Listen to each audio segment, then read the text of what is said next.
is Reincarnation Part 2. Hey everybody, welcome to Monday Night Live in Lexington, you guys.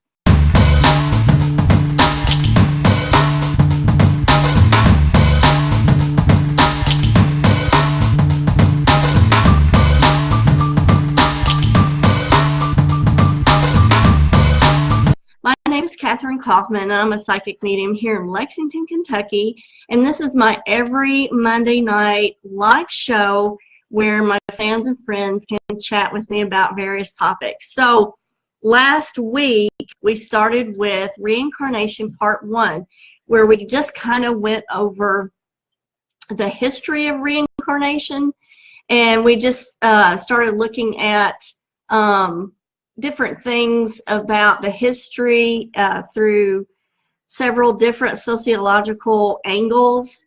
If you missed that episode and you want to see it, you can go to my YouTube channel, and I'll leave a link in the description box for the playlist Facebook on Monday Night Live. So you can go back and watch that episode. All of these episodes on Monday night are loaded up onto the YouTube channel. Let me do some quick shout outs. Hey to Priscilla, Ricky Elkins, Patricia, and Joe Ray. Hey Joe Ray. And over here on Instagram, hi to Tracy and Mason. Thanks for joining me. Now, just so you know, the comments are so tiny over here on Instagram. I may not be able to see those because I'm kind of old and blind here, but I will try to look over here and see if there are any questions. And anytime, if you guys have a question about this, please feel free to put it in the comments section, and I promise you I will get to it. So a couple of things I want to talk about while everybody's getting their notifications. For 2018, we're going to start the Ambassador Program, and what that is, and you need to message me if you are interested. The Ambassador Program is for those people who share at least 3 of my major posts per week. I'm going to put your name in a special Facebook group, and I'll probably do this on Valentine's Day. How's that? We're going to have a special Facebook group, and what will happen in that Facebook group is I'm going to have those people get special access to some videos and teachings, and I'm going to do a couple of drawings, really nice drawings, like restaurant certificate giveaways. So if you want to get in on that, just message me and let me know. Shout out to Whitney, Melissa, Brenda, Merlina, Patty O'Brien. Hey girl, what's the weather like where you are? Wow. Yeah, tell me, you guys, where you're at in the world and what's the weather like there. Hey to Brooke. Nice to see you guys, and thanks for joining me. So a couple of other things I want to mention. If you guys are interested, because right now is a prime time for depression, because the light has gone away and we're kind of existing in darkness, and so a lot of people are having problems with this right now. Great opportunity for you to go to the Bluegrass Salt Room. We have one here in Brandon Crossing, in Nicholasville. It's right down the road from me. This will help your body release serotonin. It will give you a big boost. There are 2 posts on my timeline, okay, one from yesterday and one from today, Part 1 and Part 2, and those kind of go over the benefits of the salt therapy in all its different forms. I'm sure there's more I didn't hit on, but please go back and read those posts and take advantage of this salt room that we have right here in Lexington/Nicholasville. And I will also leave a link in the comments section for you guys to find the place. Hey to Corey, shout out to Salem. And I'm wondering what the weather's like up there for you, Corey. Hey to Trina and Maggie. And Brooke says it's cold everywhere. Yes, indeed, except for Australia. Okay. Oh, and Patty says that it's freezing, a balmy 28 degrees. And I hear, Patty, that you guys got a bunch of snow, so you're probably having to dig out up there. Okay, so tonight we're going to go over case studies of reincarnation. I'm going to present a few case studies to you. If we start running out of time, I'm going to skip to, I have some really interesting facts for you here. And then also, I've got a bunch of references on here, and we're going to go over what books are best to read about it as well. So the first case study I want to present, and if you guys know of any, please jump on here and comment. Hey to Dawn. James Leininger is the first case study. Okay, now all of these case studies are from children. The average age of first recalls of incidents are usually about 18 months to 2 years of age. And so all of these are accounts taken from children. So James Leininger, and his story is pretty well known. Since birth, was obsessed with any type of planes, loved to play with any kind of plane, knew a lot about planes. But then he began having a lot of nightmares. And he started telling his mother accounts of memories as a fighter pilot. And then as they questioned him and got into more detail, they started finding more descriptive type of things, like the name of the Navy ship that he was assigned to as a fighter pilot. Details uncovered were the name of his co-pilot. They did uncover his previous name, which was James M. Huston Jr. He was able to give accounts of where his plane was shot down over Iwo Jima. And so they did a lot of research into his story, found the family of James M. Huston Jr., connected with them. They were able to verify all of the details that James Leininger had told his parents about. They were able to verify the make of the plane that he flew in 1945. They were able to verify the name of the naval aircraft carrier. They were able to verify the name of the co-pilot that was killed in that flight. And this type of stuff is very disturbing for younger children when they're recounting and recalling all of the things that have happened. Let me make sure there are no questions. Okay. But so the way that they, and I thought this was ingenious, the way that they decided to resolve this for James Leininger was his parents took him to the site where he had recounted that the plane was shot down. And they actually had a burial at sea funeral for his former self. And so what that did was it helped that young boy move on past the former life that was coming back into his mind. Now, why do all these children have these recounts of these former lives? Now, and on previous shows, you probably have heard me tell why children are more psychic or have more mediumship qualities than adults, is because scientific fact, 80% of their brainwave state from the age of 2 until 12 is theta wave, which is a conducive brainwave state to psychic information or mediumistic type of encounters. So when I counsel people and work with them on having their own medium reading, I do give teaching on theta wave and show them all the tools that they need to achieve that. Hey to Wendy Baker and Joe Bradley and John Philip Young. Hi to Kathy Crawley. Thanks for joining me tonight. And Lori Schultz, Christy, Suena and Tara and Debbie. Thanks for joining. Yay, you made it. Okay, let's go on to another case study. This young gentleman's name was Luke Roman. Now, this one was interesting. This young fellow recalled being an African-American female who died in a Chicago hotel fire in 1993, and her name was Pam Robinson.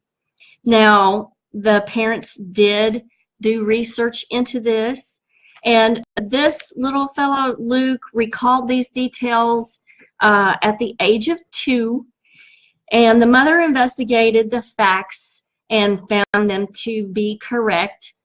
African-American female by the name of Pam Robinson did die in a fire in a Chicago hotel in 1993. There were only 19 other people who were involved or perished in that fire. So it's not like it wasn't a huge event. That's more specific. Had it been a larger event, you could say, well, you know, that was knowledge that was widespread, but this was a more specific event to Chicago, so I don't know that those details would have been, you know, widely known. So let me make sure on Instagram there are no more questions. Hey to everybody on Instagram over here. So the other thing that I found in my research was that in reincarnating, it's the vibration that the children are talking about. It's the attraction or the vibration that draws them to certain families or certain people. So that's why I say it's always important to try and raise your vibration while you're here, so that when you are reincarnated, you go to a higher state of consciousness. So let's go over a couple of more case studies. This one is an account from Edward Austrian. So he had a phobia of dark, damp weather and often fell ill with some kind of throat illness. But in questioning him, he would point to his throat and say, "Shot, that's my shot." Now, at 4 years old, he developed a cyst in his throat that was planned on being surgically removed. And when he got to communicate a little bit better as he grew a little bit older, he told his mother that he remembered being a man by the name of James, who was an 18-year-old soldier that was shot in the throat.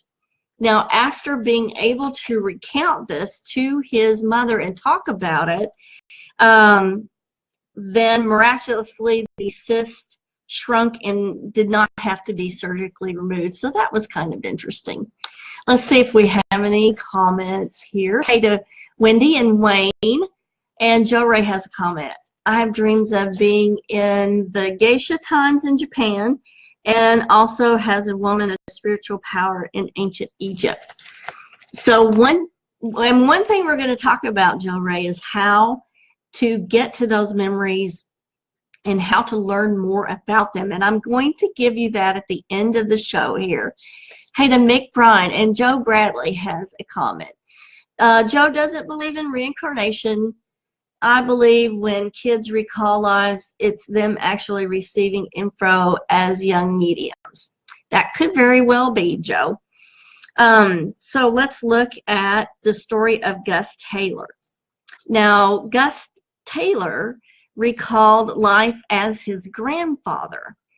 And he recounted this story at the age of 18 months. So he's one of the earliest ones that I researched. His family was going through pictures after the funeral of the grandmother, and Gus was able to point out, in a group of people on the picture, he was able to point out the grandfather who he said he was, was able to properly identify the grandfather through group pictures. He was also able to point out specific things like a picture of the grandfather's first car, and he was able to tell the family, that was my first car. And so I thought that was really good recall. The most shocking thing, I think, about Gus's recounts was that he was able to recall the grandfather's sister's death was a murder where she was, I think, thrown into San Francisco Bay, her body, and he was able to accurately give that account to his father. And I believe his father was the only person who knew any of those details. In fact, the rest of the family did not know anything about that. So that was pretty amazing. So let's see. Hey to Tammy Smith Holt. Joe Ray says, this life is the first life I've been born as a male in a very long time. Yes. And if you're used to, it's all about, Joe Ray, it's all about the vibration from what I'm gathering on these things about where they're talking about reincarnation and karma and what you're attracted to or what you're attached to. For whatever reason, you have to really be careful about what kind of vibration that you're at and really try to raise that level so that you have the best quality of incarnation that you can. So let's go over one more case study, and then I want to go into some of the details that were similar. In all of these cases, there were similarities, and what was weird was the kids were recalling the process of reincarnation, and they all had similarities, and I'm going to give you those just after this this last recall here. So this person's name is Ryan, and he recalled being in a Hollywood movie as an extra in the movies, and then he recalled working as an agent after being an extra in the movies. So they looked back at the time period that he stated to look in, and he was able to identify a man by the name of Marty Martin. Now, while they were investigating this, they found an old photo of a still shot from Mae West movie, and that's what they used to identify Marty Martin. But the little boy Ryan pointed the man out as himself. Now, this was researched by two different people, and this young child Ryan was able to match up 55 facts about Marty Martin's life. How many marriages he had, what the address was that he last lived at. Very, very detailed facts. 55 of these facts that were verified. So that's pretty impressive. Now, most of the interviewees, these young children, recall, these are all similarities that they had for their reincarnation experience, and they're able to recall this and tell about it. So most of the children recall an interview with someone, and then they recall, some say that it's a big brother, some say that it's God or Jesus that they saw, and most of them recall having to get a ticket or a card from the person who's interviewing them. Then most recall going down a hole or going through a porthole, and the kids are calling it a porthole, like that's in a ship. Another person or several recall being above and having to descend downwards. Most of these accounts are going from above down to below, but that's where we are on the earth. It's down below here, so that makes sense to me. Now with these kids, and just like, you know, psychic abilities or mediumship abilities, as they get older, that information kind of wanes and it goes away. And so these children, after about a period of 10 years, had less recount or less recall, and it's sort of like they dealt with that life, went on, and started to live this life comfortably and happily. So hey to Patricia Sweden and Asaya on Instagram. Let me check for any questions on here. Hey to Brandy, Kyla, Tammy, and Marshall. Hey to Marshall. Now, if you guys want to chat with me on Monday nights, you need to go to my personal page on Facebook, which is Kathryn Kauffman. That's my main page that I'm looking at. I do have a stream going on my professional page, but this is the one where I'm interactive, is the personal page. So I found it really interesting that these kids all had similarities in their accounts with the process of the reincarnation, going through the porthole or going jumping down through a hole, or descending downward from above. So one other thing that I found in the research was, and they were talking about karma, was that whatever vibration that you're at, let's say you're at the vibration where you're most attracted to your family, you want to stay with your family, you want to be with them, that attraction or that vibration of being in that family and being cohesive with that allows that spirit to reincarnate in or as close to that family as possible. Now, a lot of, and we can get into another show on karma, we'll probably need to do that, but we're specifically talking about attachments. What you're attached to. Are you attached to your family? Do you have that vibration?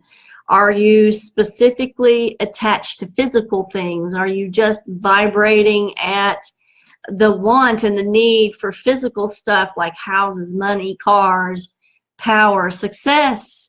You know, what are your attachments? Some people, I feel like, strictly reincarnate for food. Because we are so attached to food and other kind of physical things that we enjoy. Now, how can we find out about our past lives?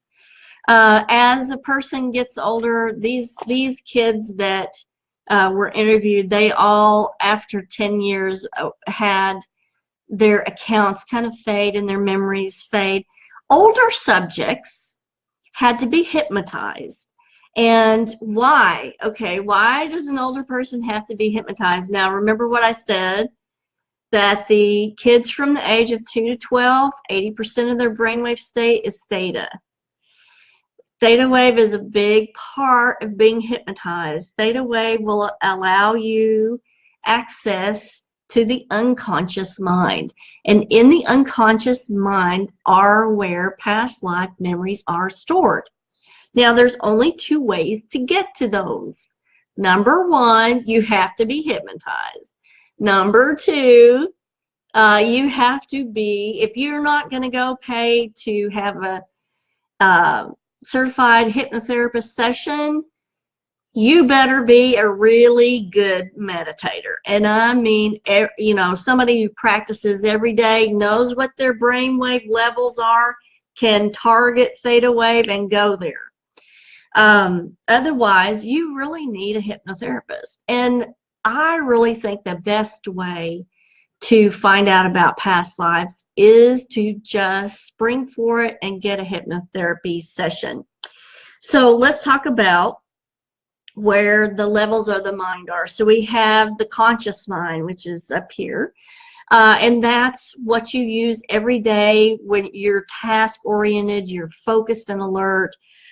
The subconscious is that big filter that pulls in all the data from the environment, analyzes it to keep you safe, to keep you on your life path, to keep you with the right people. It tries to communicate with you, let you know when you're going wrong. The unconscious mind is where these memories are stored. You can get to them through the hypnotherapy session or a trigger, okay? A trigger will bring up a past life memory or a repressed memory. Let's say something bad happened to you when you were young and you repress that memory. It goes into that same storage as those past life memories. And sometimes triggers can bring out those past life memories. So that's a big part of it. Now, the non-conscious mind is even lower, and it takes care of the automatic functions of the body, like, you know, breathing, your heart beating, all that kind of thing. But I believe that there are some past life memories that are stored in the non-conscious as well. Now, I wanted to, before we shut down for tonight, I wanted to give you guys some books on Amazon. If you're interested in reincarnation, there's a couple of books on Amazon I'm going to suggest. The first one is called Reincarnation by Eric Levison, and the second one is Journey of the Souls by Michael Newton. Those are both very good books. This is one that I specifically have had for almost, I think it's almost 30 years. And you can see, you know, I went through and highlighted a bunch of stuff, and you can see how yellowed the pages are. So you can tell it's been a long time since I picked this up. But this is called Your Past Lives by Michael Talbot. I really am not sure if this is still in print or not, but this is one of the best books that I found on reincarnation. So there's one meditation in here called the Time Machine Meditation, and what he basically goes into is using the imagery of the Doctor Who phone box and doing all of the things mentally like you're going back in time, and using that imagery to produce this state of deep meditation, which is theta wave, and concentrating specifically on the clock moving backward as the machine takes you back through the mists of time. After it has landed, or after you have willed it to land, simply wait for the mist to clear and proceed with the meditations above. And so you'd have to get this book, but you're basically just going to uncover, you know, things from the past will step out of that. And this has got some other type of meditations that you can use, like elevator meditations, mirror meditations. I found it was a very, very good book, and if you can still get it, you got to get that.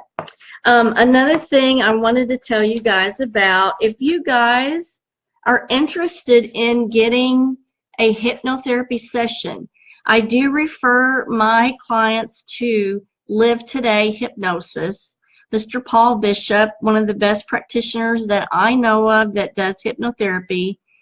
He is located at 501 Darby Creek Road, number 56B in Lexington, Kentucky, and the phone number there is 859-230-1754.